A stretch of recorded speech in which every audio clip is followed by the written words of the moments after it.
you. Next person.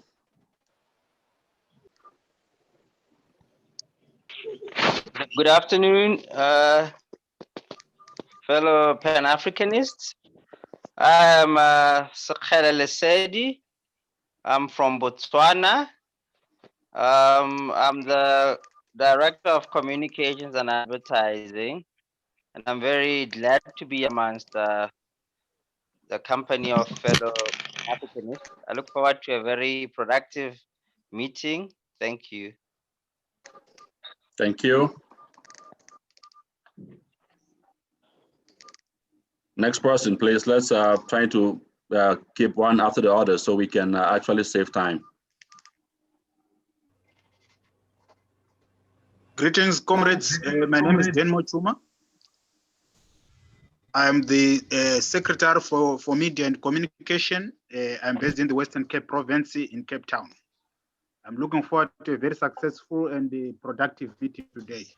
Thank you. Over to you. Thank you very much, Mr. Damar. Please keep going ahead. Good afternoon. I am Obama Bah from the Gambia, Secretary for Foreign Affairs. Thank you. Thank you very much, Mr. Mamadou. Good afternoon, comrades. This is Faustino Kaswada from Malawi, country representative. With me here is Mr. Stephanie Chisati and Mr. Joseph January. Thank you. Thank you, Mr. Faustino. Thank you. My name is Amel John Kongang. I live in USA, originally from South Sudan. Thank you. Keep going, please.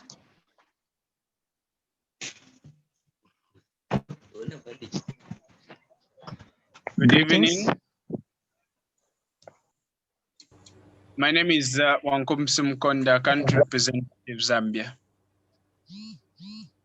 Thank you very much. Hello. Can you hear me? We got 5 more minutes to be able to go through this. If not, we're gonna move ahead. So please speak up. Keep speaking up, please. Can you hear me? Yes, we can hear you. Yes. Yes, my name is Asaf. I come from Uganda. It's a pleasure to have you. Thank you, Mr. Asap. Good afternoon. Good morning.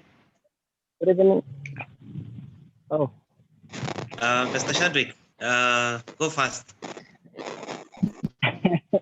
Thank you very much. Good evening, everyone. My name is Shadrick Mombajonia. I'm from Zambia. Yes. Thank you very much, Mr. Cedric. Look at you're going for a party. No, I was just up for the meeting. Okay, great. That's good. I like that. Okay. Good morning, good afternoon, good evening. My name is Alexis Bosile from Kenya. I'm the Education and Disability Secretary. Thank you. Thank you. Hello, everybody. My name is Martin Njoroge from Nairobi, Kenya. I had the Enterprise Business and Innovation Docket. Thank you. Thank you. Next person, please.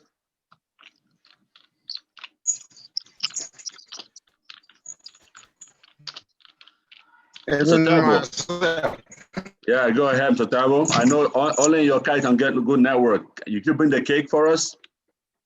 No, there's no cake today. Go ahead, Mr. Tabo. Oh, I'm doing fine. All right, at this moment, I know we didn't get everybody, but we'll move forward here. I was hoping to get everybody to introduce themselves, but it looks like people are taking so long to do so. So at this moment, I'm going to hand over to Mrs. Fletcher. Hello, Ben. Hello. Yes. Hello, everyone. It's live from the Gambia. I hope you're getting me, Mr. Ben. Now I am. Before, no.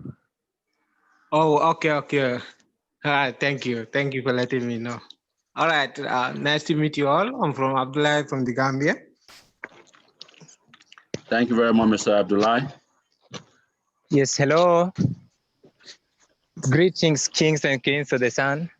Speaking to you is Bruce Mike Obongo, the UPAM Global Coordinator, and I'm very much grateful. Thank you. Thank you.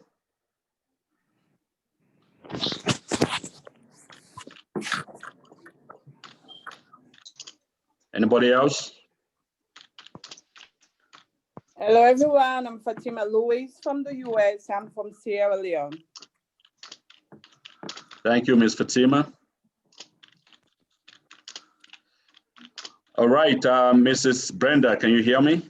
I would like you to introduce yourself for us, if you don't mind.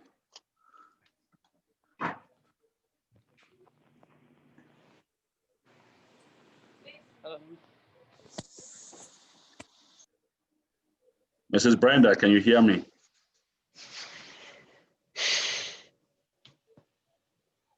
All right, well, okay, Mrs. Fletcher will be coordinating our meeting here. I'll be a chairperson for today. So Mrs. Fletcher, over to you. Thank you. Good morning, everyone. And I want to again welcome the Honorable Brenda Alina. My name is Randicia Fletcher. I am an American African, and I'm an artist, a writer, and an educator. And I would like to take a moment of silence to honor the ones that went before us, ourselves, and our God.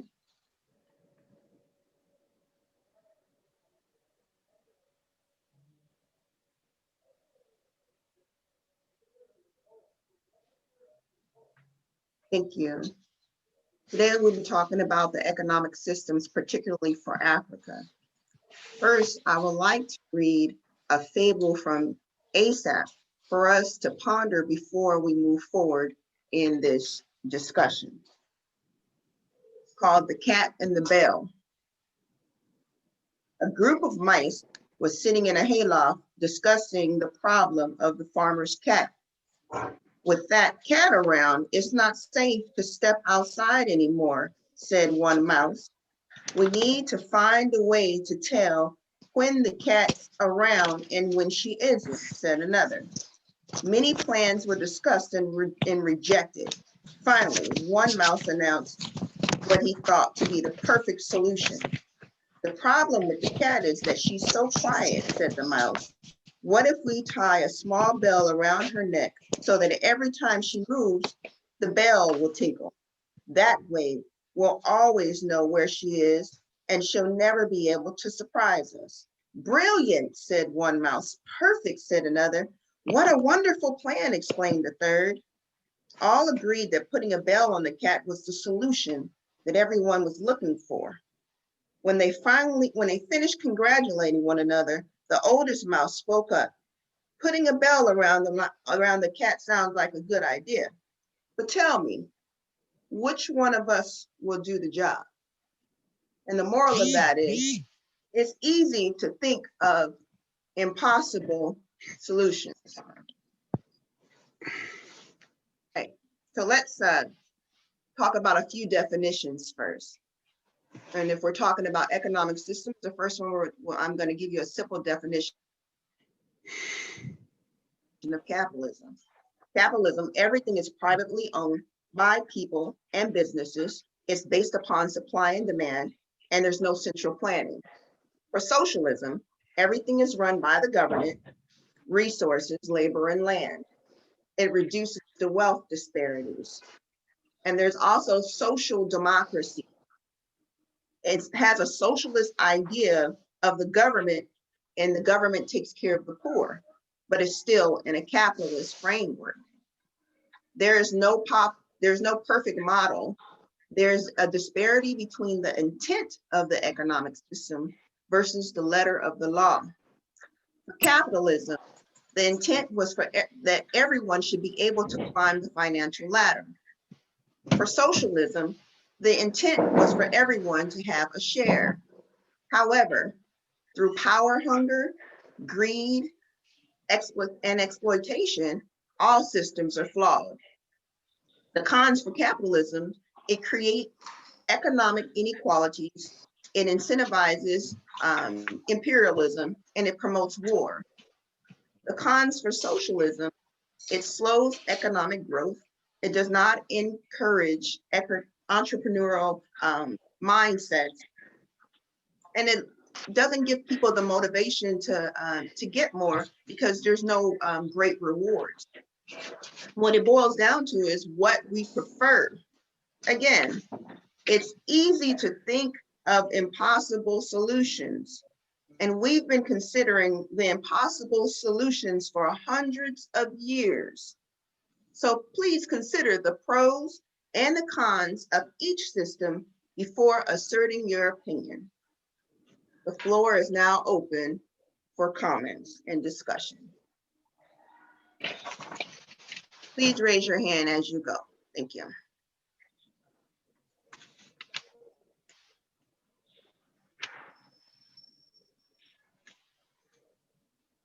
We want to get the debate going. So we want to know what your thought is.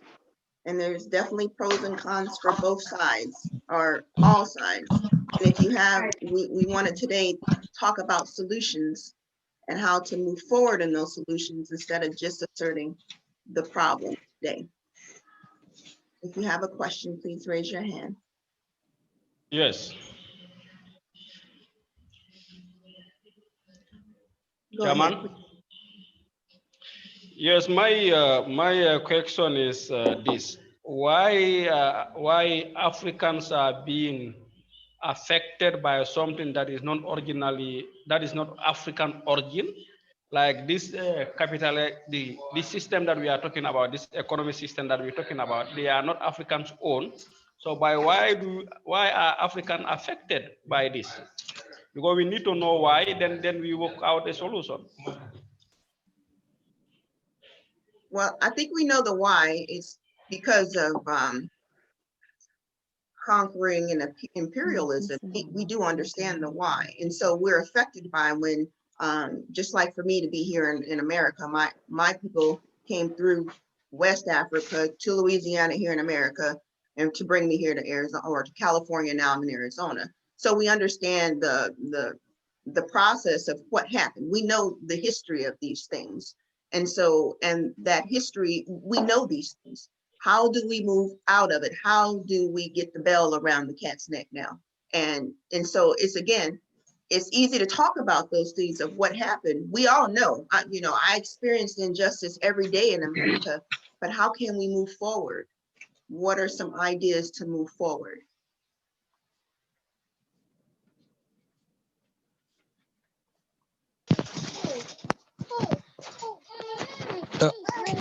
Hello. Hello. Please go ahead. Yeah, thank you. Speaking to you is Bruce Obong again. Hi, And good morning. yeah, morning to you. And I would just wish to say that we have to drive the Pan-African agenda in this debate because we want something that is going to be the right system of governing the African society's way, something that is going to coordinate African production, consumption, and services. Now, the questions or the blueprints, things that we must have to look at if we have to come up with a Pan-African solution to diagnose the African economic issues. It's number one, we have to look at the African economic freedom. Number two, we must look at the African economic efficiency. Then we have to look at the equity, the economic equity or fairness. Because if we look at even socialism, there are so many loopholes where much goes to the rich. So we have to find a model that looks at the African equity when it comes to economy. Then we look at the economic growth and the economic security. Then we go to the step of looking at African economic stability. Yeah. That is the way we are going to answer a question that is going to bring to fore what is called the African environmental sustainability when it comes to economics. So I think if we approach it that way, then we are going to rank our goals in line with importance. Exactly. Thank you.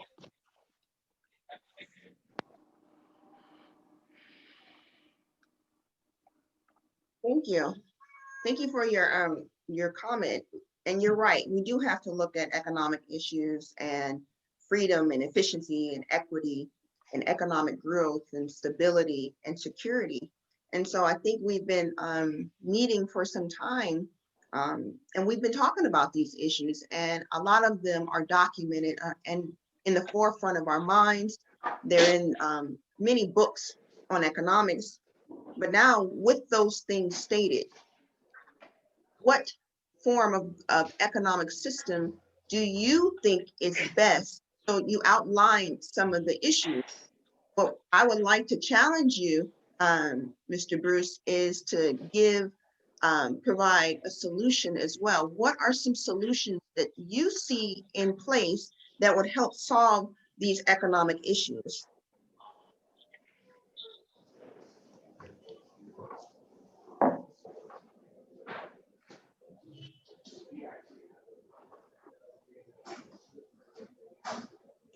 Mr. Bruce, can you hear the question? Oh, sorry. My network is poor. Kindly, if you can. Yes. Were you able to hear my question? Sorry, I did not hear. It's a bit, the weather is a bit bad, poor on this other end. Oh, don't worry, I'll repeat it.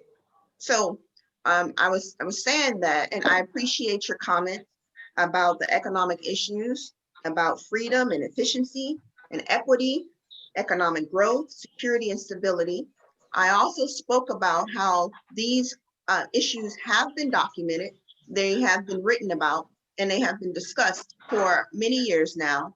And so I would like to challenge you to offer a solution. So you gave us a list of issues and problems, but I would like to see a solution. What are some solutions that you would suggest? Oh, thank you so much. I believe in the African antidote when it comes to searching for solutions in Africa. And I want to believe that Africans, we are socialized differently. And I want to believe that we are having a very unique culture as the Black people. So in that effort, I would insist that we must search for a hybrid, the Pan-African hybrid system of economy. Yeah, the Pan-African hybrid system. Yeah. And what are some all-inclusive? Yeah. What are some aspects in that hybrid system? Like we know for capitalism, the people and businesses have the rights of ownership. And for socialism, the government owns labor, land, and resources, etc. What would you include in that hybrid system? What I will include in the hybrid system is the African, or we call it the Black. We must infuse the Black culture in our economic system, because all along we have always been so forensic into the laws or even the general system that operate in Africa today. But when we try and infuse our own culture, our own way of life into it, then we are going to have a system that breeds Africa, a system that coughs Africa, a system that is going to live and relate with Africans in time immemorial. Okay, with that, so are you saying that, yes, we'll infuse the culture of Africa and it'll be our Black culture, it'll be our way of life, So do the people own, or is it the government owning the labor, the resources? Who owns what? Who dictates what? Yes, we have, as African people, we are communal people. Yes. But does that mean that we just share a socialist ideology, or does it mean that people can have their penny, and that I can invest mine and treat it the way I want to treat it, and Sam can invest his to take it the way he wants to? What does that look like? I'm Black, I have my sense. Do we all share it, or am I able to invest it? Which one is it? Yeah, go ahead. Sorry, my apologies.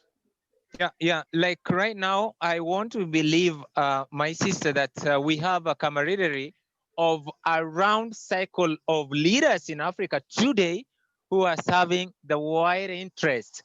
And indeed, what we have are the colonial administrators in the name of African presidents. So I would cease to have parameters that give more advantage to the people than to a given set of few individuals up there, because the power belongs to the people. Indeed, it will be good to some extent that the government that the government owns the land. But you can see what happened in Zimbabwe, for example. It's not pleasing at all.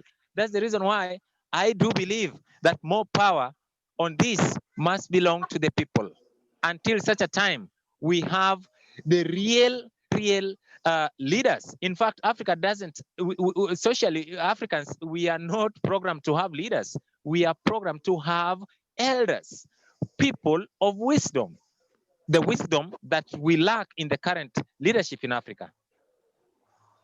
That's great. That's perfect. So that's what I was looking for. So you said to give the advantage to the people. So something needs to be given back to the people instead of the government controlling everything. Did someone else have their hand up? But I love that comment. Thank you. Yeah, Mr. Chuma had the hands up for a long time. Yeah. Mr. Chuma, go ahead. Okay, thank you, Comrade Chairman. Thank you, Comrade Chairman, for bringing this topic. I think it's very imperative if we are to move forward as a movement, in fact, as a revolutionary movement.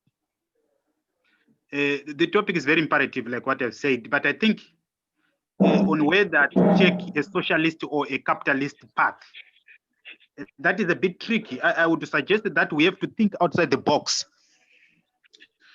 As we all know, these ideologies started some years back, if I'm not mistaken, 2-3 centuries ago. So I wouldn't really say. And then if we look at the circumstances upon these ideologies were framed, it's actually totally different from the current circumstances that we have as Africans here in Africa today in the 21st century. So to say actually an ideology that was developed in Chicago, I mean in Britain, America, in fact experimented in Chicago around 1950 can really apply to solve the current challenges affecting Africans with our different history, our different geography, and our different circumstances. It's actually totally impossible. So it's really absurd on the part of, and ridiculous on the part of African leaders to borrow policies that were experimented elsewhere in the Western world to address African challenges. I think there is a solution. An alternative is there in terms of which direction should we take as Africans. I would really say there is a need for us to experiment. We must have the courage to experiment. Like what I've said, we have to think outside the box. We must have the courage also to walk in the dark. We must not be afraid, but that must be based on what the people want. That must be based on what the people say at the grassroots. In other words, I'm saying there is need for us to adopt a down-top approach, where the grassroots are actually involved in decision-making processes, because those are the people who know what they want. We cannot come up with an alternative based on neoliberal capitalist policies to say, is it advantageous? Is it disadvantageous. Such terms, I find them really, tricky for us really to use, because they are modeled on the basis of neoliberal capitalist policies, which we are saying it's totally wrong. I would suggest an Afro-centered approach that takes into cognizance the interests of the African majority, especially the poor masses in our communities. You know, those are the people who know the challenges that they are facing, and also the solution comes from those people. So it's really imperative for policymakers, us as revolutionaries, to be able to live among those communities and be able to understand the challenges that we face as Africans. So an approach or an alternative that take into cognizance the importance of communal ownership of our resources, an approach that attacks individualism, an approach that aspire to achieve equality, justice, and fairness is what we really want as Africans. I think that is my submission. Over to you, Comrade Chairperson. Thank you. I like the points that you're making about equality, justice, and fairness, and the Afrocentric approach, and that we do have to think outside of the box. And so we can run this around and round, and we all agree that it has to come from us and be for us and have this certain approach. But I would offer to ask you, sir, is what are some suggestions that you have that will be included in this economic system? As it stands, comrade, it's difficult really to come up with my suggestions just off head and say, no, this is what I want us to do. Like what I've said, it's very clear that we have to take into cognizance a policy that take into account the interests of the people, the interests of our masses, the interests of the masses. So I think the starting point is to seek the empowerment of our people.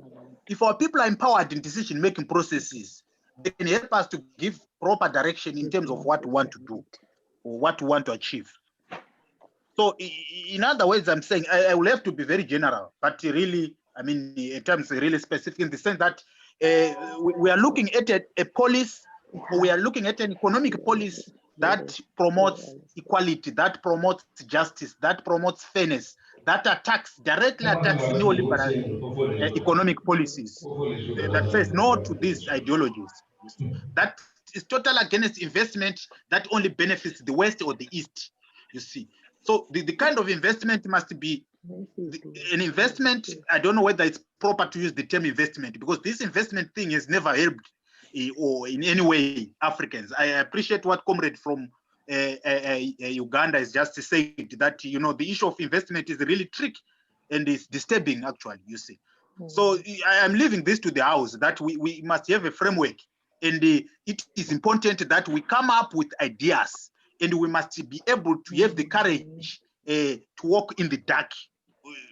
We must have the courage to even experiment. These people experimented with, if we talk of socialism or capitalism, these were experiments, you know, they experimented about it and then they applied it on Africans. And it's unfortunate that our leaders also, they are brainwashed and intoxicated to think that these ideas, because they are praised, they are practiced in Europe, or they once practiced in Europe, they are they are helpful, yet it's not true. It causes too much suffering for our people, the grassroots, you know, and also promote just a few elite. You see. So those are really challenges. So I'm just trying to give a framework, you know, based on that. Thank you again for commenting, Mr. Damore. The identity investment, and you keep it reiterating the equality, justice, and fairness. And I think we continue to talk about those things. And I note the fact that you said that we have to be willing to start as pathfinders from a grassroots level to determine what we want. So we are on a call right now with everybody here to say, what is it that we want? We recognize the issues. We understand the problems. No, capitalism may not work for this system. Socialism may not work. I was providing definitions for us to understand what it is that has been put in place. So what are some things? So let's write this list down now of what parts of the economic system that we would appreciate. Let's start putting those things together. Let's look for solutions. What are some solutions? We recognize if we want it for us, about us, equity, justice, and fairness. And what are those things? What does it look like? Mrs. Fletcher, let me jump in there real quick. I just want us to honor Mrs. Brander, the presidential candidate for Uganda. I want to really introduce her and of course give her the chance to say something. I know when we gave her the first chance, maybe her phone went off or something like that. So she's here now. We'll give her a minute to introduce herself and maybe talk a little bit just before we move forward. Mrs. Brander, up to you. Okay. Okay, thank you, everyone. Yes. Thank you so much. I love the energy and I appreciate all of you for the debate and all the great issues you're bringing forward. I'm Brenda Katushemerere, presidential aspirant for Uganda. And above everything, I am a Pan-Africanist. And about the debate, the sister is putting forward very important lessons in a way of asking us to think and to also give suggestions on what the way forward is.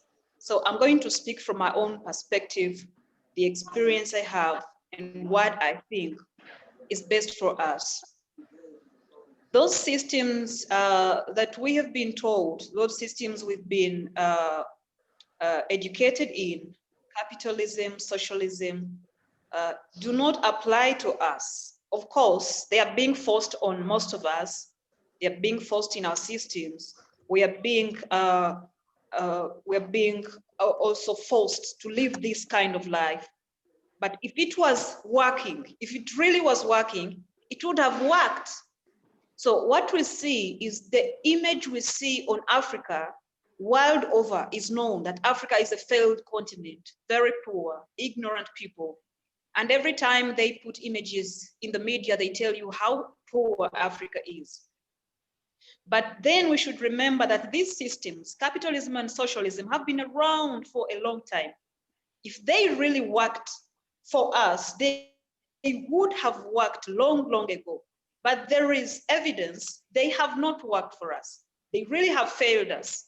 So it is time for us to think about our own systems, the homegrown systems that should work for us.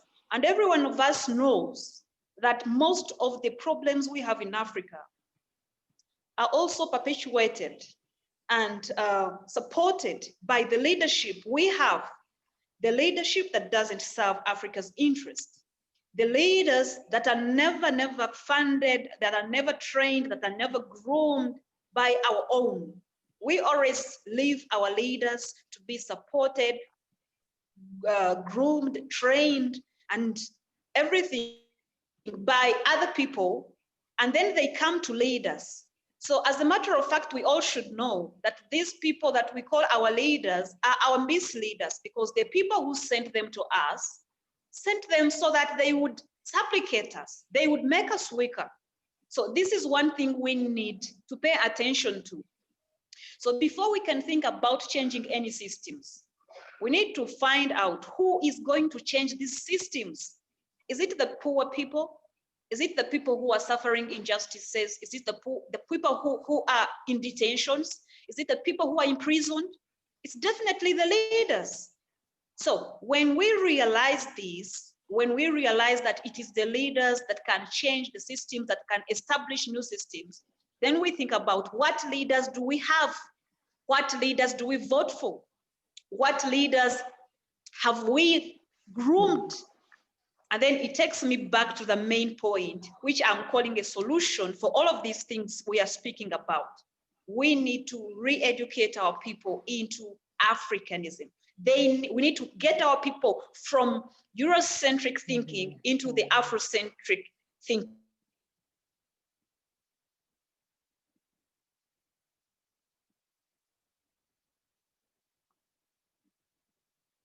History, which I believe is lacking in many schooling systems. You take children to school from kindergarten to college, they are being educated about someone else's history.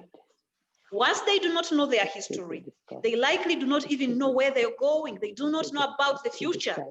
So we need to educate our children, our youth, and in that process, we are getting ourselves a dependable generation of leaders who will change our situation.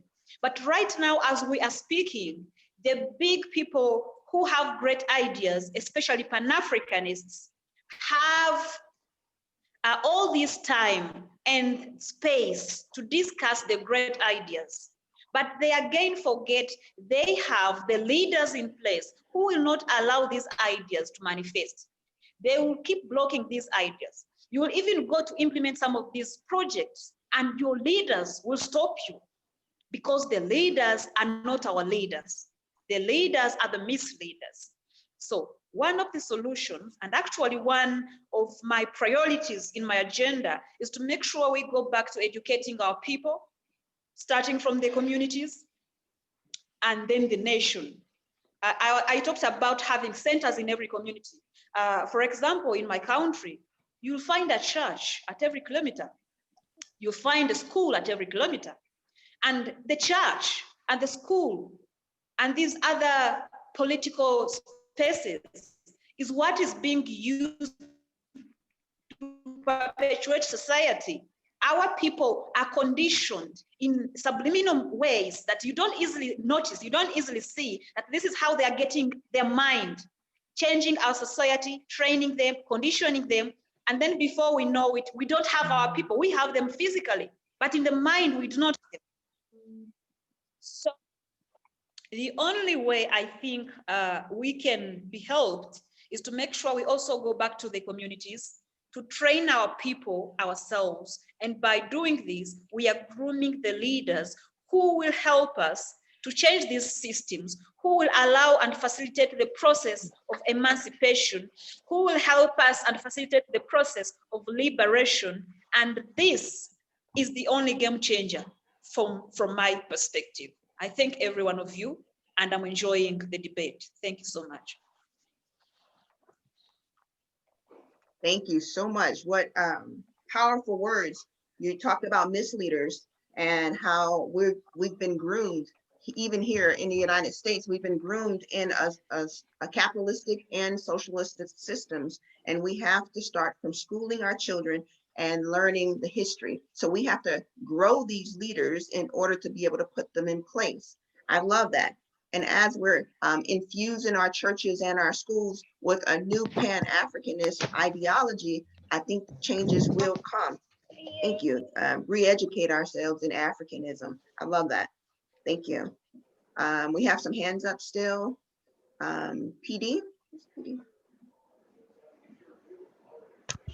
Hello. Hi. Hello. Welcome. Yes, go ahead, PD. Hello, good day. Good day, everyone. It's my pleasure to be part of this group today, and I thank every one of you, our African brothers and sisters. I've listened so much, but not quite a lot because I came in lately.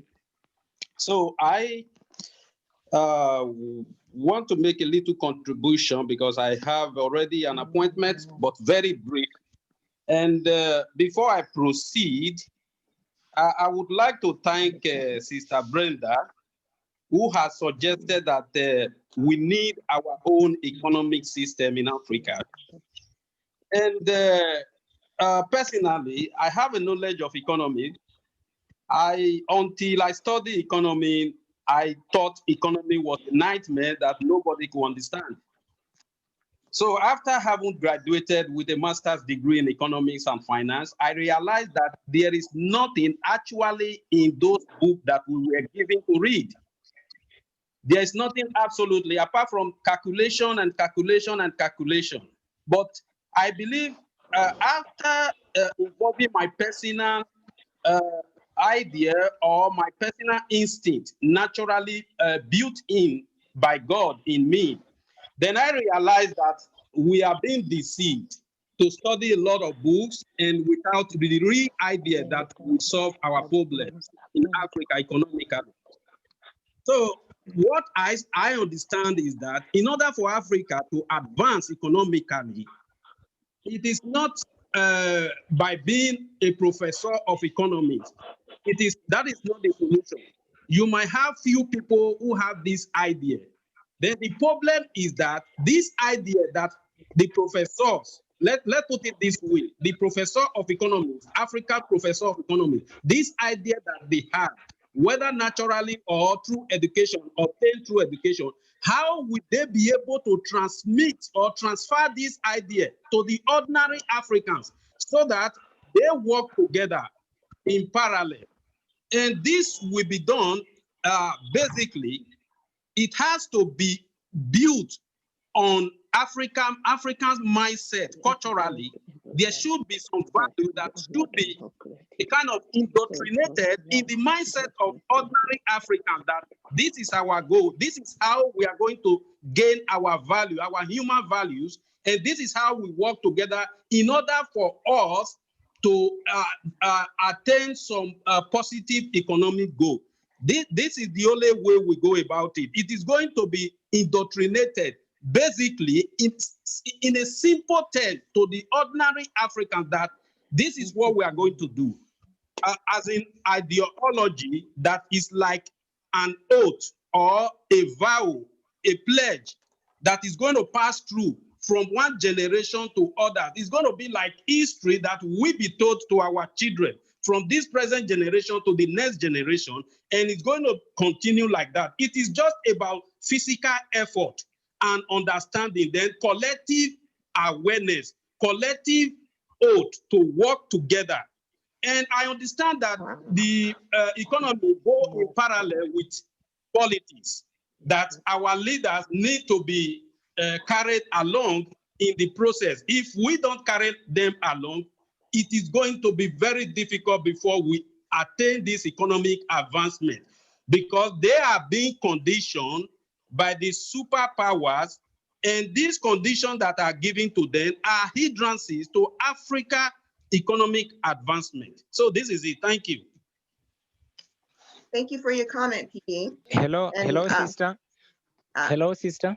Yes, one moment. Thank you for your comment, PD. I really appreciate you and for saying that that we again wanted based on Africanism, and it resounds what Sister Brenda said, and that we have to have an oath to work together. And I surely appreciate you restating that for us. And I would also challenge you to look for some solutions, for some more solutions for this system as well. And so I'm gonna go to ASAP. Your hand's been up. Hello. ASAP, I'm going to go to ASAP first because his hand was a long time. ASAP, are you there? Okay. You're on mute, ASAP. Unmuted. Oh, sorry. Yeah, I'm there. I want to talk about capitalism. Yes. ASAP, is that you? Oh, please. This is Yes. Kimboy. Your hand was up. Go ahead. Yeah. Okay, please. Thank you. I think in the first place we are missing a point, because the challenge of Africa is not the systems of economic systems, but the leadership. So I would like to suggest that at this point we should be focusing on how to change African leadership. Because even if we discuss about all the forms of economic systems, minus talking about how we can change our African leadership, we shall be doing just nothing. It will be just a passing of time. So I would like to suggest that at this time, what we should be focusing on as Pan-Africanists is to discuss on how to change the African leadership. Let me borrow example of what is happening in USA. You can see that the bad leadership is breaking all the systems in that strong country which has been superpower for long. in just a very short time. So I'd like to build on the idea of Brenda, that we should go to the ground and teach our people and change uh, how the education system are operating on the entire continent, rather than first discussing on all those sorts of economic systems. I think that will make more sense than first leaving the most challenging part of leadership aside. I thank you. Hello. Thank you, ASAP. And I really appreciate you talking about there needs to be a leadership change, and I did speak with Chairman Ben about that too, that our leaders need to be on board for all of this to be successful. And I'm going to go to you, Mr. Bruce. You have your hand up. Yes. Thank you. Thank you so much. You're welcome. There's one point that I really would want to instill onto the people represented in this great meeting today. That one, Africa has a history of organization. And organization means we must have a system. Organization is what stands there long time ago when Africa had systems of governance where we had semi-autonomous and fully autonomous systems that were there. And always as Africans, we begin to digress from the agendas that can help us the very moment we decide to start lamentation. Let's forget about the supremacists for now. Let us look at a system which is able to empower our people. And on this, I want us to look at the fundamental postulates of the economy. If we discuss this, I tell you, we must get out of here with a solution. We have to discuss, number one, the right of private property. What should be a Pan-African policy? What should be a Pan-African policy on the right to a private property? Yeah? Mm-hmm. Can anyone own anything they wish? Should we have some legal limits? Yeah?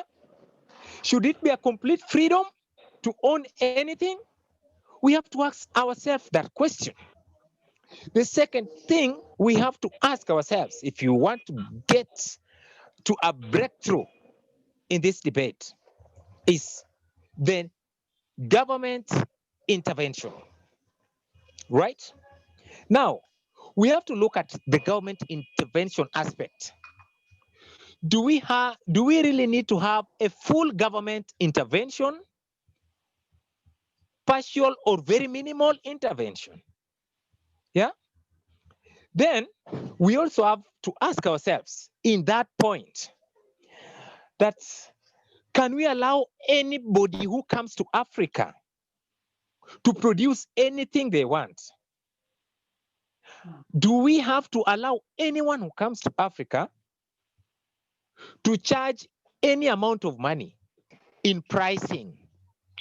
That's what I mean by the government intervention. We have to ask ourselves those very critical questions. Then we move on to the third one. We look at the market forces. On the market forces, something that we must really engross our brains onto, are we going to have the free forces of demand and supply? Yeah? Or can we have some rationing on the price floors, the price ceilings, the quotas, the tariffs, things like the taxes, etc. Yeah? So we have also to look at their aspect. Then the other thing that we must look at, and we must be very factual in this debate, is the dependence on the invisible hand. So we have to look at it this way. Do we have to allow any investor who comes to Africa to work on his or her own benefit, no matter what?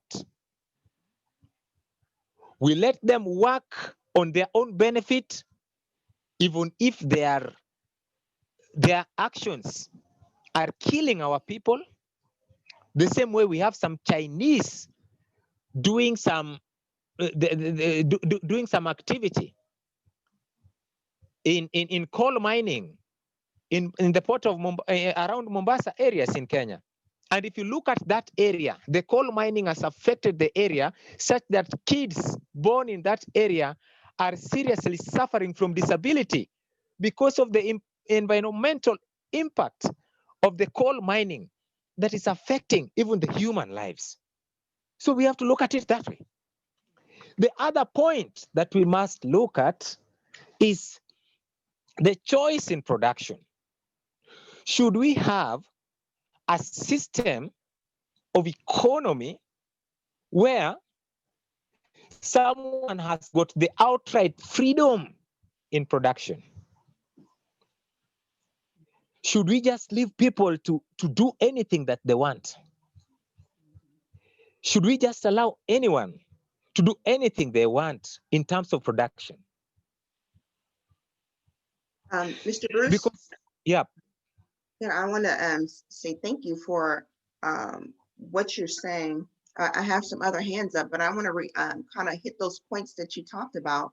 And in learning American history, when they started the Declaration of Independence here, the questions that you have that you're putting in place, it started that way here too with the Declaration of Independence. They put everybody in that room and then they ask questions like this.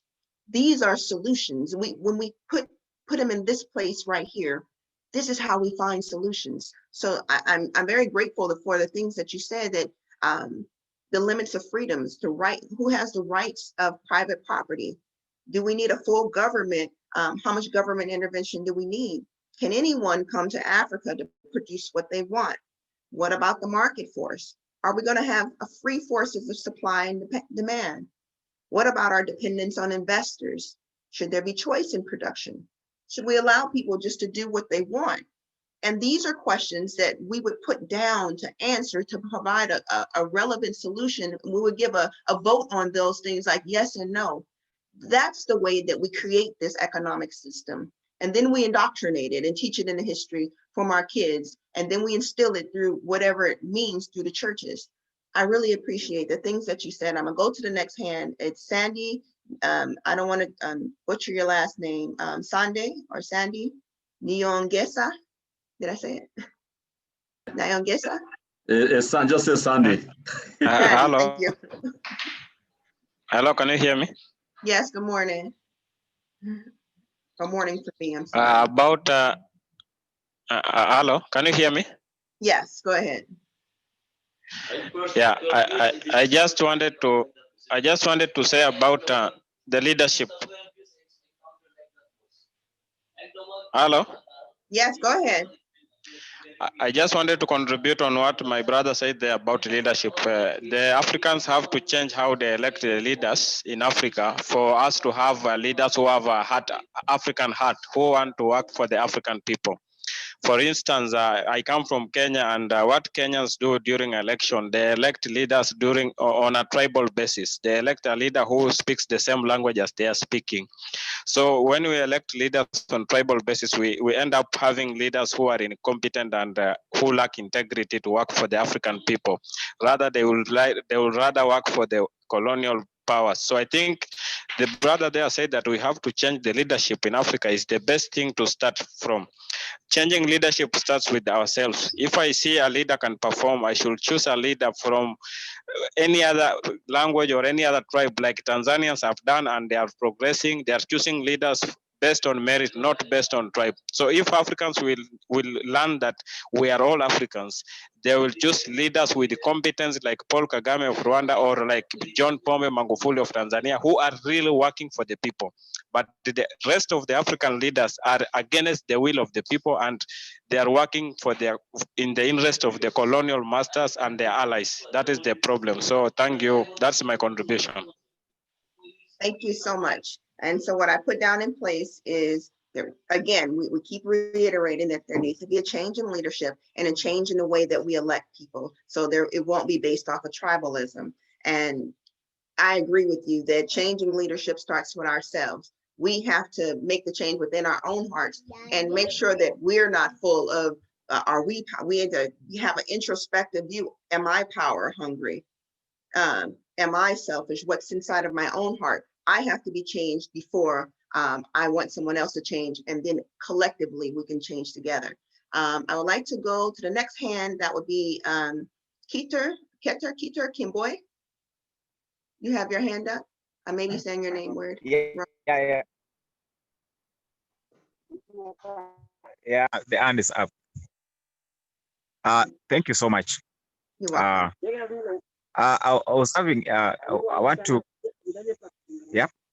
Am I clear? Yes, you're clear. Am I clear? You are clear. Yes. Okay, thank you so much. Now, okay, thank you, madam. There's something which I was trying to bring in. You see, the economy of Africa, as if we go back, as if our economy has just been flat, if you put in terms of a graph. Why am I saying this one? Because when you see most of the leaders who are in power, or the presidents who are leading our Africa, most of them, they have to rely from foreign aid, forgetting that our Africa as a continent, we have resources which can bring the economy of Africa to another level. I like referring to the late president of Libya, Muammar Gaddafi. Muammar Gaddafi used the resources of Libya to improve the economy of Libya. Now, we see other African countries that are not using the same issue. Instead, they are looking for the investors to come and work in Africa. And when you see these investors, when they are mining their products in Africa, they don't make it in Africa. They just carry the old products to their countries. And at the end of the day, we as Africans, because the president or those who are concerned have received their money to their pockets, they are not helping the fellow Africans in their countries. Therefore, we see, when you put all this together, we see the economy of Africa, instead of putting the graph to go up, the graph is going down. So what change do you expect from these leaders?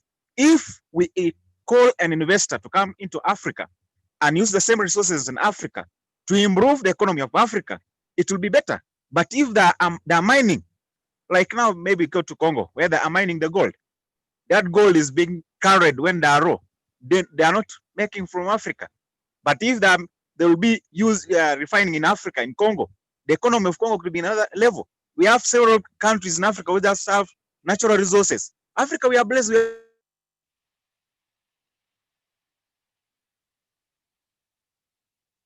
Are you still there, Keter? Are you still there? I think it's got no problem. We can move on. But if we unite and we have United States of Africa, at the end of the day, we can see where there's the countries are and we look for a market through those foreigners' products. That is my. Thank you.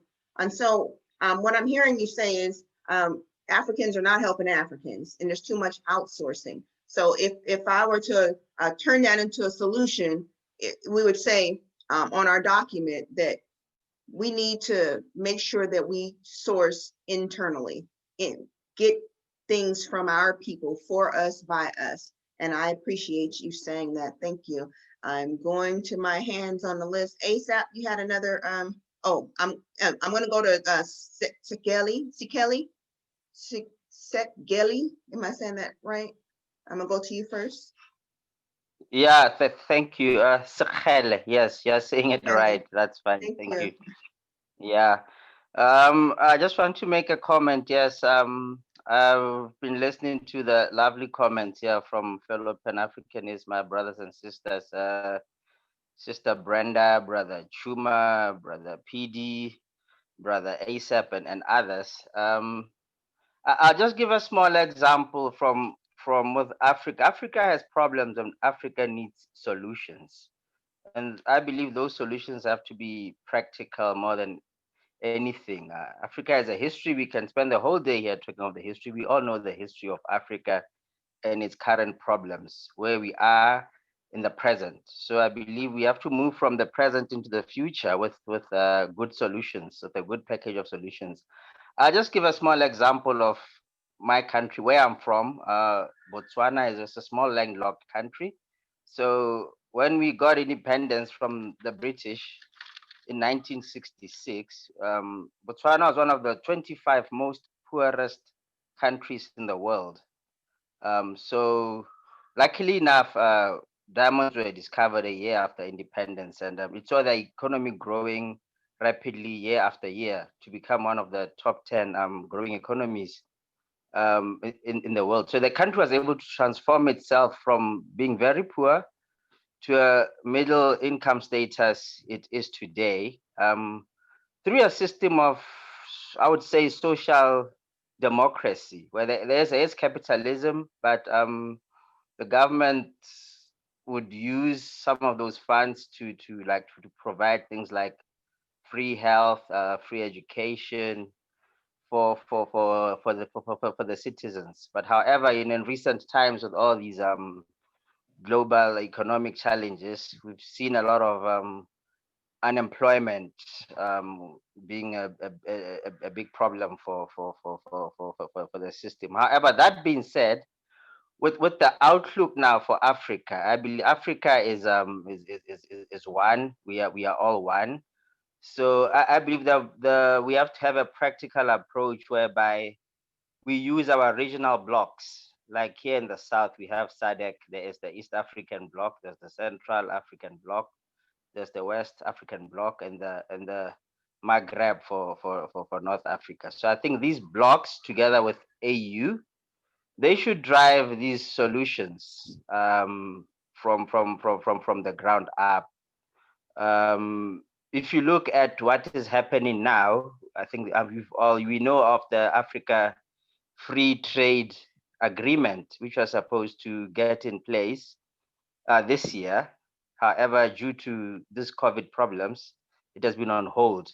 So this Africa Free Trade Agreement is, I think it's good.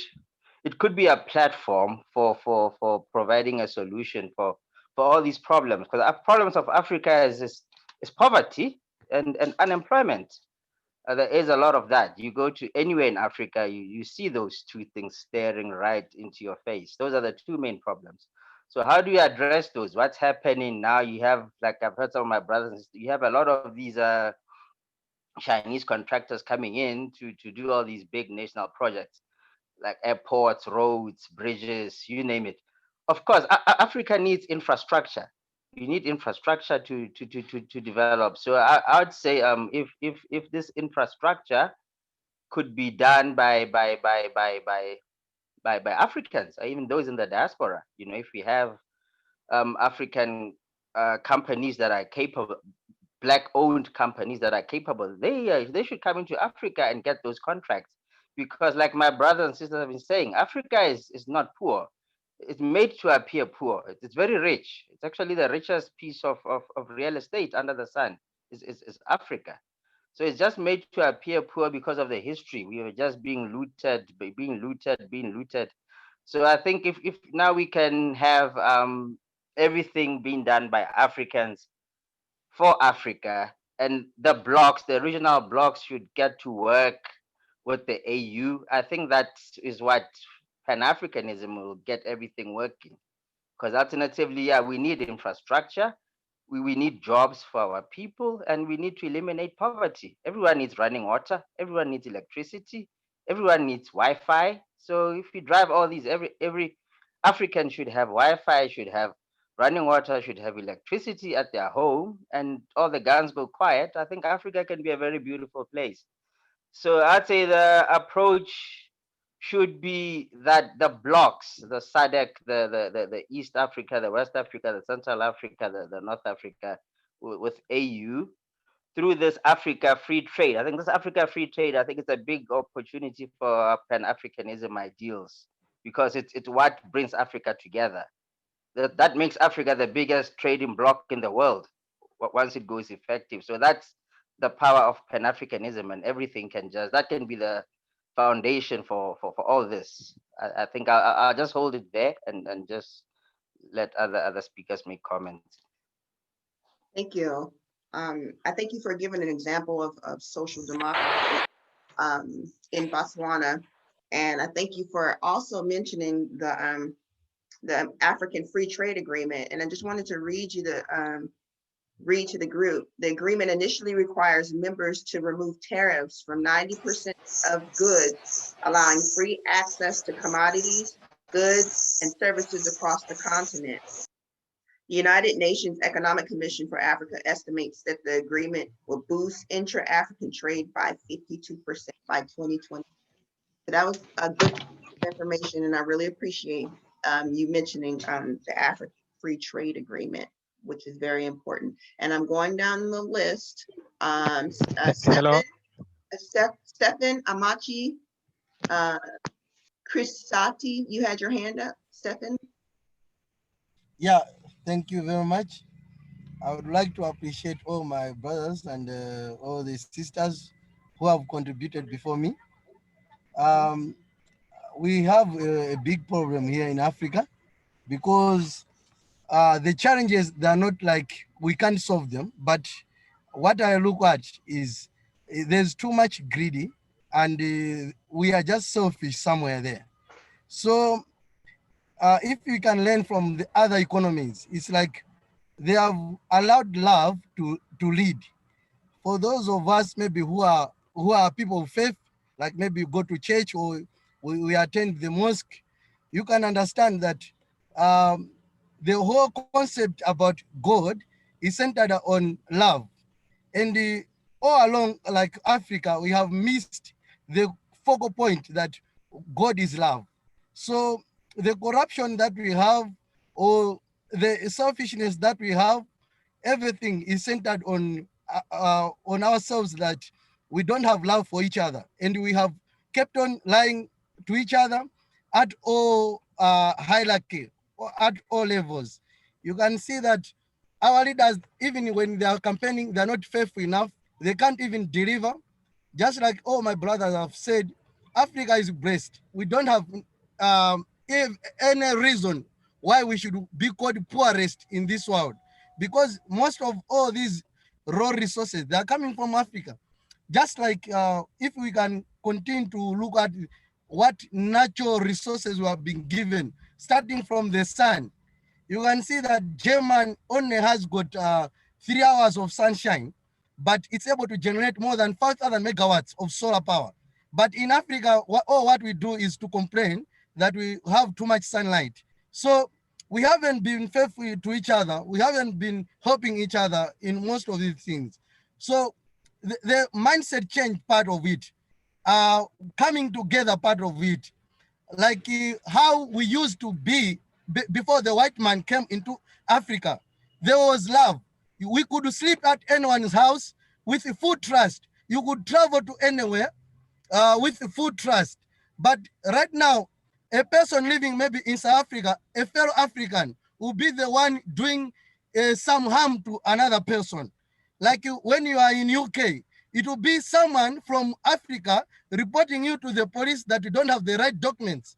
So you see, the love part is the one which is lacking most. So when I integrate this concept of love to economy, I think Africanism should be centered on love. That should be the foundation of everything. If we really want to progress and we want to do something that can benefit all of us, because if you have love, you cannot lie to someone. If you have love, you can't kill someone. If you have love, you cannot cheat.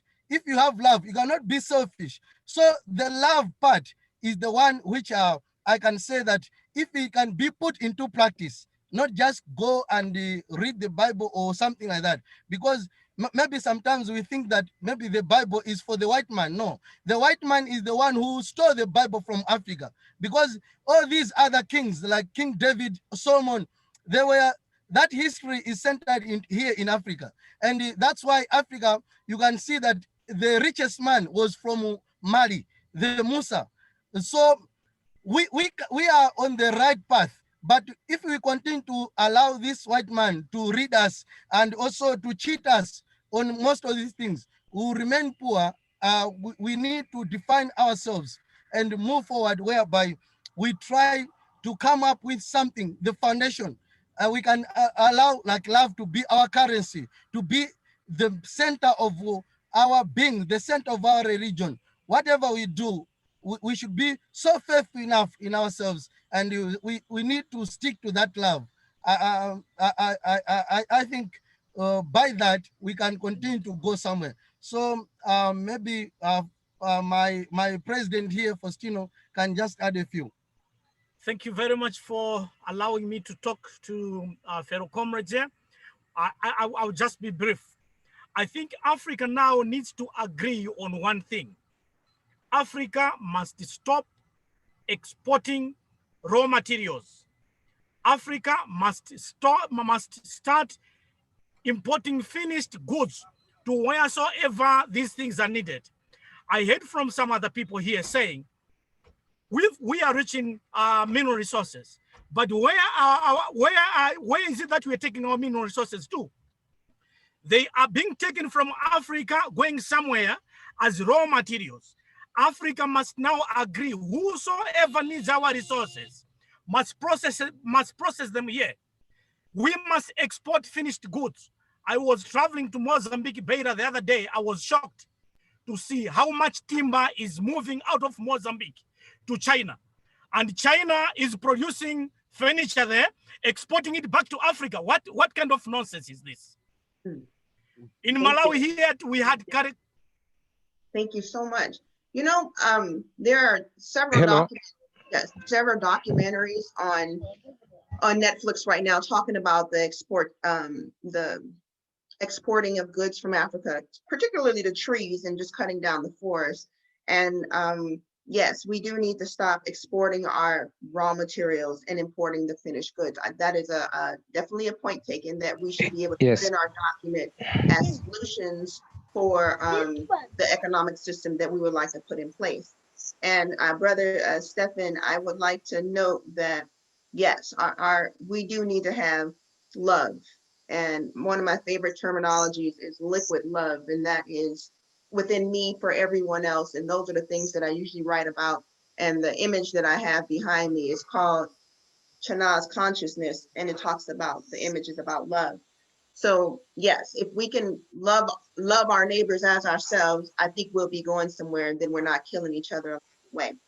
I'm going to go to my next hand, and that's Andrew Benin, and we're going to be wrapping this up in about 10 minutes. Please, if you can keep your comments up to a minimum about 2.5 minutes, that would be great. Okay, Brother Andrew. Okay, thank you, Madam. Thank you so much. Welcome. Thank you, Madam. Can you hear me?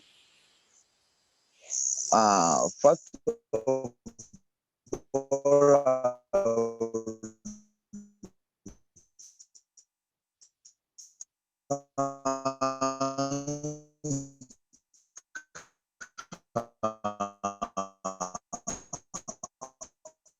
I think your internet is lagging. Can you hear me?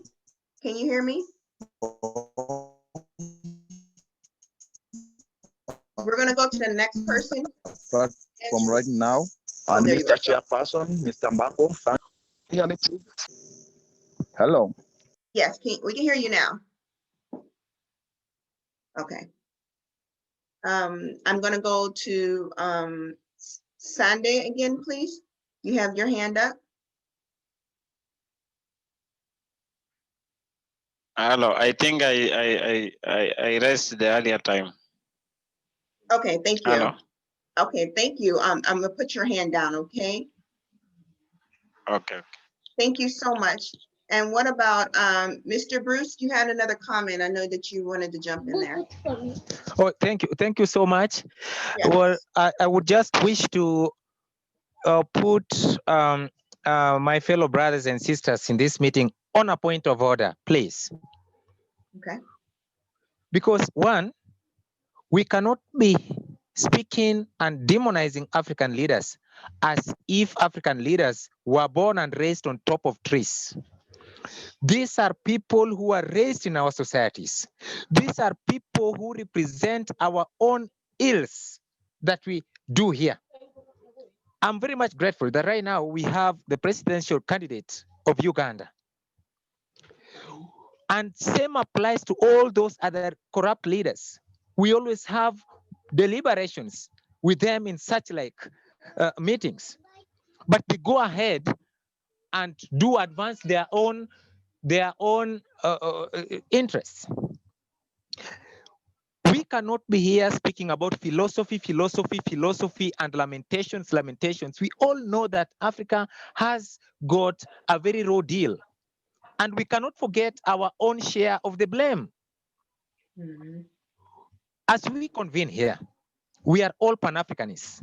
But the only difference is we are now economic revivalists.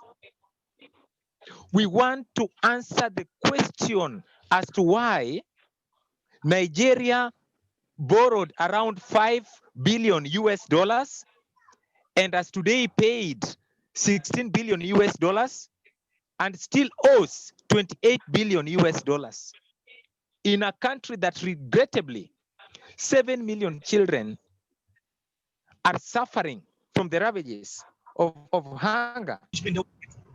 Those are the questions we must answer here. We must answer the questions as to why Africa is having the continued ills associated with market imperfections. We must answer the question as to which the African unemployment rate is highly soaring. And we must also answer as to why we can never give a solution to the things that are retarding the economic situations around Africa. Enough of talk about our leaders. We must come up with a solution. These leaders are us. 2 or 5 of us from here will be elected somewhere someday. But we must get a structure. Leaders don't do all it takes. We have got people called the technocrats in every country. We have the minister, then we have the permanent secretaries. The technocrats are going to be guided by the policies that we are putting here now. When we talk about the African economic system, we must come up with a solution that the young kids on the block, like the South Sudan, if they have a problem, they can be able to adopt the United Pan-Africanist movement model of the best economic system for Africa. Thank you. Thank you for saying that. And I agree with you that our leaders in Africa are homegrown leaders, and we are those leaders, as you stated. And we do have to share the blame for what's going on in our continent. And it goes back to what Brother Stephen said about us having love. And if we can't even do right for ourselves and do right by ourselves, and if we're corrupted in our own hearts, how are we going to still deal with other people if we're corrupted? If we're corrupted, of course, we're going to treat other people in a corrupted way. I'm going to go to our brother ASAP. You have your hand up again. Madam Chairman, I think some of us don't know how to raise hand. Madam Ami has been raising hand for so long. Maybe we don't know how to raise hand on the system. So maybe you can also consider when we raise our hand like this. Okay, so we can definitely do that. And if you Let's have go your, with him, please. just Brother Emil? Mamadou or Sister Emil? Yes, Emil. Yeah. Emil, you want to go ahead?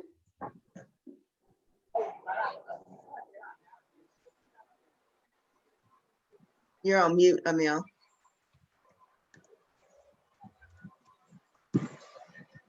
Emil, you're still on mute.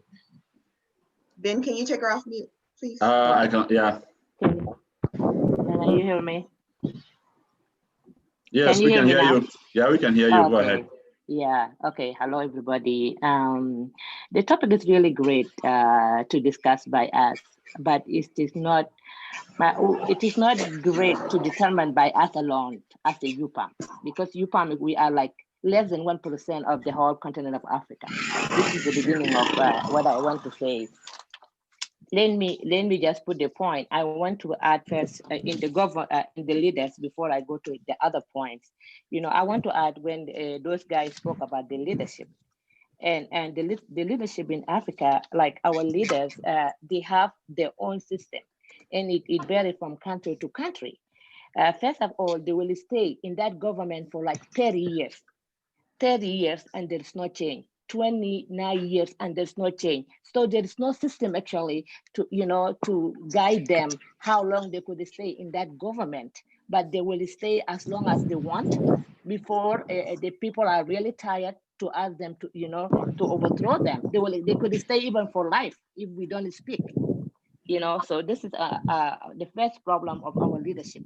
There is no rule to guide them, and they follow each other's. And if you Google, you could go to all African countries, how long the leader been there. 30 years, 29 years, 40 years. It's the age of, somebody that will born and raise. Another thing that I put down for the leaders, our leaders, we decide, to follow each other. We don't lead, like we don't want to lead the Africa itself, but we decide to follow anybody who will bring the system to us. We decided to be the tail, not the head. And we accepted to be the third wall. God created only one wall. God created one wall, but Africa accepts to be called the third wall. And we accept that.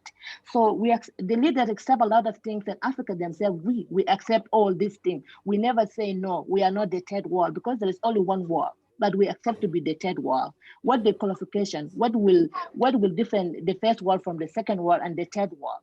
So we are the third wall. Before we leave from the third wall to second wall, and second wall to first wall is a big gap. They put the gap between, a big gap between.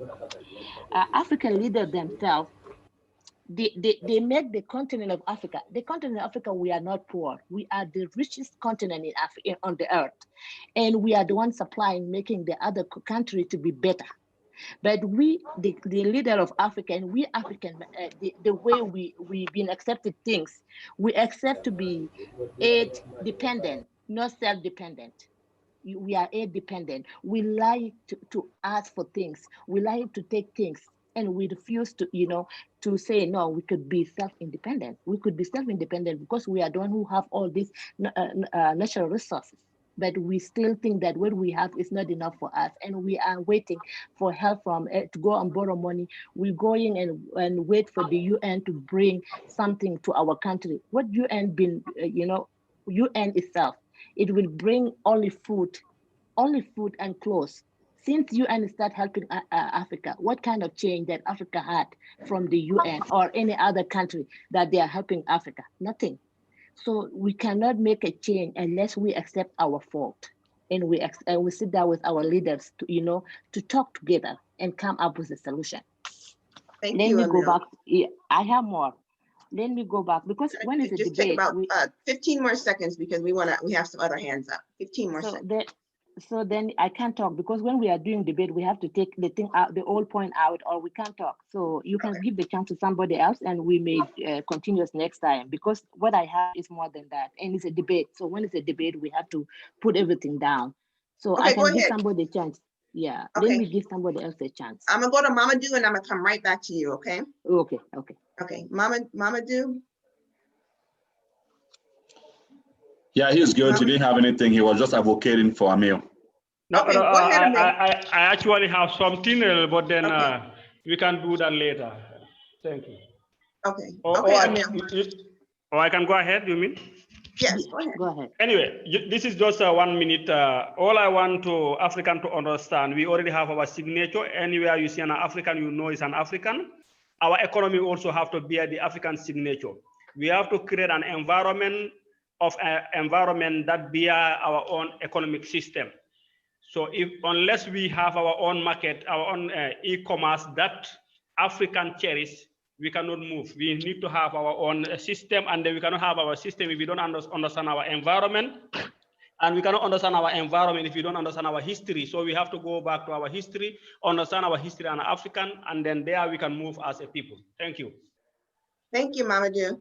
And I just wanted to bring out some of the points that Emil stated before we go back to her. You said that, but Mamadou, you said this economic system, and we have to understand our environment, and I appreciate you saying that. Emil, you said that we have to come out of this image of the third world, and we are not a poor continent. Yes, we are dependent upon aid. And so, Emil, can I give you 3 minutes to wrap yours up? Is that okay? Yeah. Okay, go ahead. You know, the system that we have before we've been colonized, the system that we have in continent of Africa before we colonized, it was Africanism. So after we've been colonized, somebody introduced a system for us, and that system, it was introduced by somebody according to their interest, not the interest of the continent, but we accept it. We accept to take that system. But since then, the continent never moved forward. We never move forward. We've been failing from failure to failure, from failure to failure. That's how we could tell that system, it doesn't work for us. And it will never work for us because they've been trying for many years. They've been trying it for many years and it never worked for us. We have the AU. The AU, it took them 63 years. It's only under Victoria Arcana that we have the change. You know, AU is supposed to be guiding the Africans themselves, the African leader, the African continent. But AU was there it's like a picture. It never brought any change to Africa. You know, it's only it took them 63 years before we have the change. That is so all the system in Africa will never work unless we create our own system. And it should be from Africa, back to Africa, through Africa. Can you hear me? Yes. Yeah.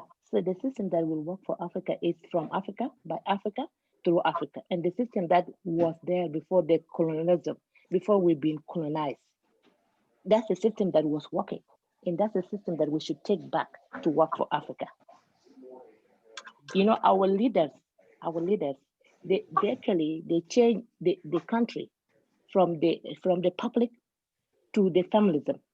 So when you see every country that they have their own leaders, the leaders will make the leadership under their own family, not under the public. So the benefit is not for the public, it's for the family itself. And they will be there for many years. So imagine somebody just making a change only within his family and their friends, but not the whole continent of that country. How long it will take us for us, to bring the change? And if we are silent, if the women are silent, if the youth are silent, there is no change actually. It's we African, the youth, the women are the ones who are supposed to decide it with the government to let them know. We need to be debating as we're debating now. We need to sit down and debate with them and talk to them, challenge them. We have to challenge them. What have they done for all these years? What have they done to the country? What have they done to the youth? Why the youth are leaving the country? The youth are leaving the country and they are dying in the Mediterranean Sea. They are leaving the country and they are dying everywhere. We are losing souls every day after we had the independence of our country. So we have to challenge our government to let them know that this system that they apply for us, we implement the system, but the system wasn't made by Africans. So we should not be implement something that we didn't make any study through it. We should implement what we have to make the study and implement what we know. But if you implement something that you don't know, you may just take it for somebody's interest, but not for our own interest. Thank you. So just one more, for we UPAM, that we want to bring the change to Africa, we are less than 1%. We're supposed to join our hand with the government, with other UPAM, the Pan-African that they are trying, because we are not the only one now. We are not the only organization that want to bring the change to Africa or bring African together.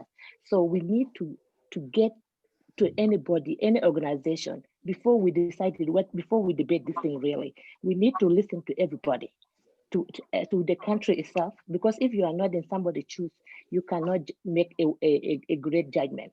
We are not in the shoes of anybody back in Africa. So we have to be in everybody's shoes for us to bring the judgment, and we have to join hands with every organization that want to bring the change. Because if we come all together, we will be able to bring the system better. Thank you. Thank you, Emil. I'm just going to reiterate some of the things that you said. You're again saying that this system has to be for us, by us, and we cannot have the women and children silent. We have to challenge to see what it is they bring to the table also. You also mentioned that we got to bring these issues to the government and that we have to listen to everyone. The continent, the whole continent needs to speak, and all the organizations who are invested in Pan-Africanism. And I thank you for your comments. And I want to read this from Andrew. He says, when I think of the African economy, he thinks of the biggest pillar in whatever we do. So I suggest that we should practice patriotism. We must contribute in having African economy in our hands. Example, we can create a union of African investors that can help us to have direct engagement in our economy.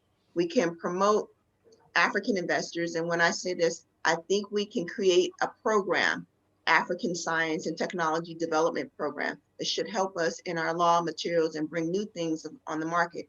We have a problem of foreign goods.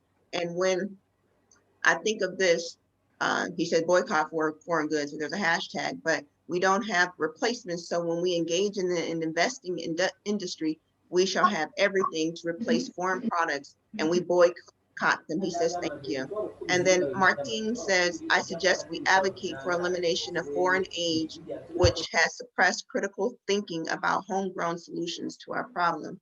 I would like to thank everyone for participating, but I also would like to give the Honorable Brenda a chance to say something further before we wrap up for today. Ms. Brenda, are you there?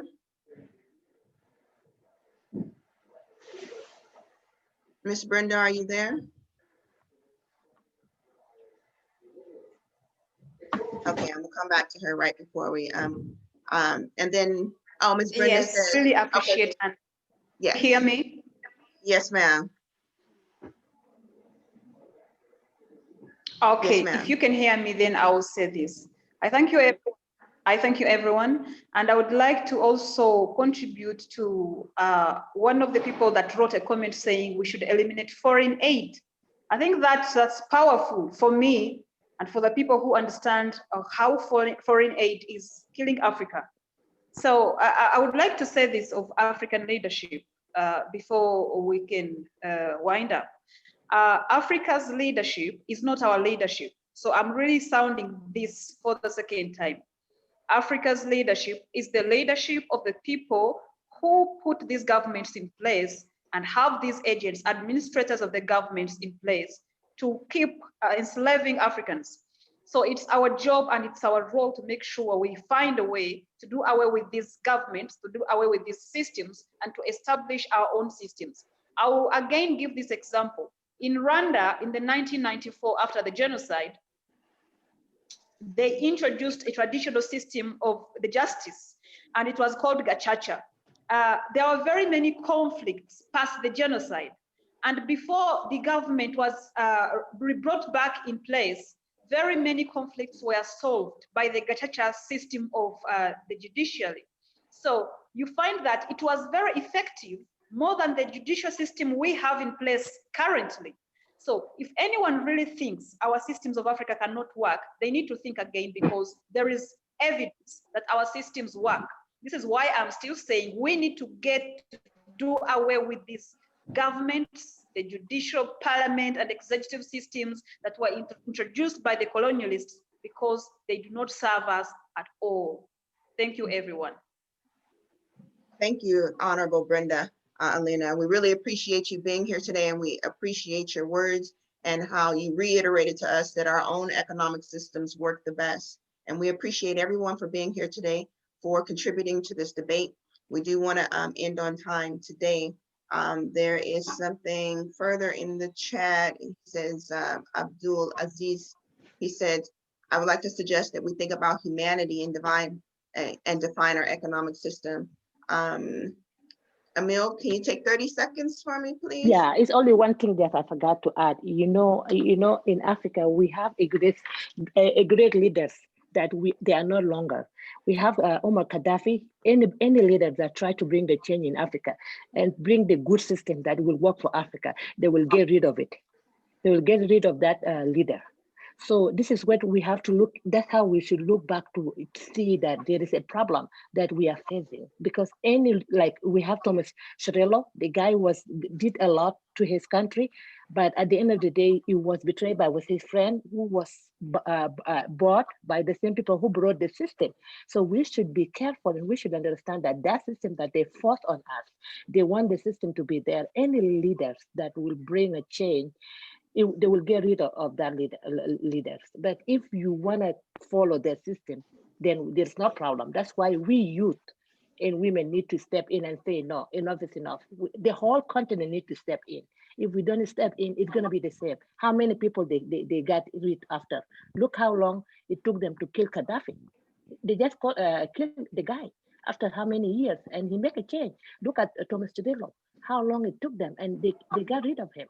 So all this kind of the thing, we have to put it on our consideration and think about it very well as we, moving forward. Thank you. Thank you. I'm gonna read what Ms. Brenda said. She said, thank you, Emil. We need to find a defense system to protect our heroes. And Alexis says, the solutions to African economic problems is good governance, and this begins at the ballot.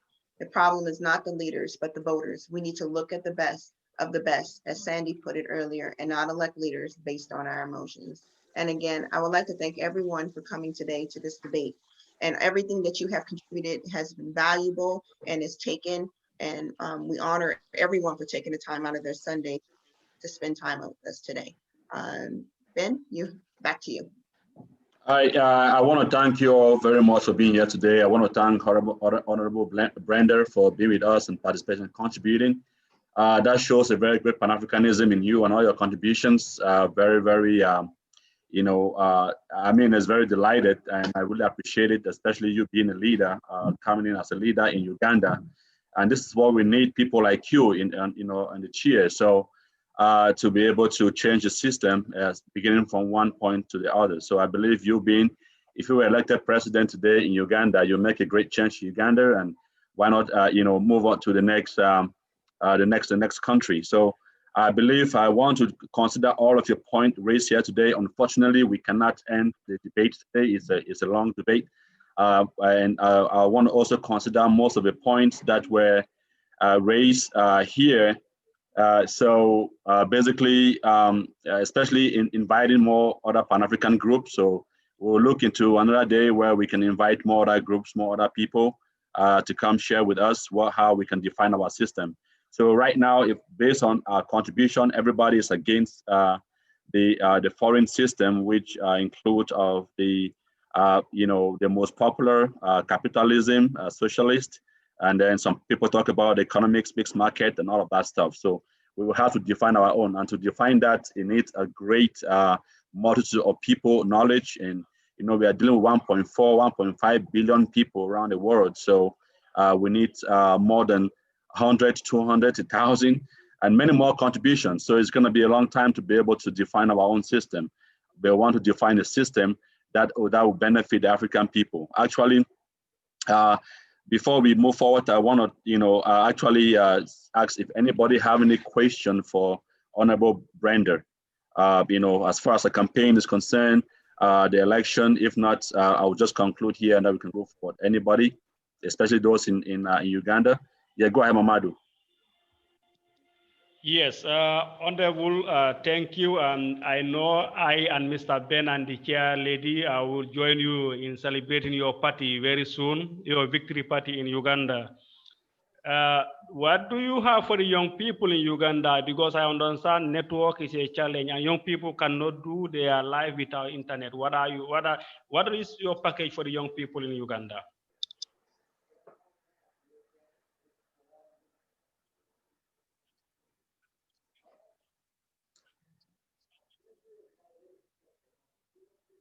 Honorable Brenda, are you there?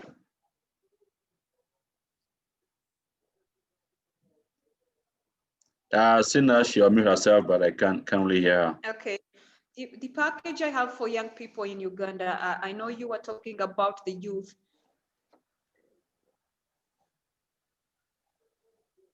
Okay. Yes, go ahead. Can you hear yes. me now? Yes, very well, yes. Hello. Can you hear me? Yeah, we can hear you. Can you hear me? Very well. Yes. Can you hear me? Yes, we Okay, thank you. madam. For the young people, of course, I'm also championing a youth-led revival. I am championing a youth-led revival because I believe, of course,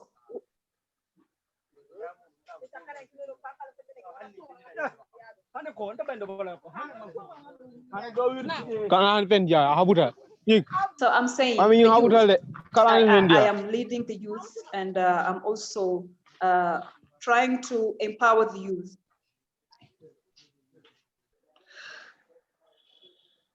All right, it looks like she's having a very great network breakdown. So I guess we'll leave it for another day. Yeah, moving forward, something I want us to put in mind, like some you all have mentioned, Africa has, the greatest, is the largest, and,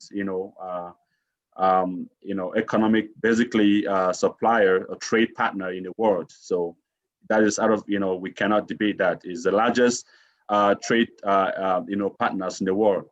And also we have the largest 17% of the population, which consists of 1.4 billion people, which is more of, the largest ethnicity, in the world. So we have the population, and then we have the economic power, but we have, the West has, always find a way to put us down, to be able to be down on the bottom, so they can always come in and take and go. And that's been effective for the past 400 years up to today. So all of your contribution is based now on us going back to who we are, what we are, our cultural heritage, go back, define ourselves from the beginning, see where we went wrong, and to be able to restructure ourselves.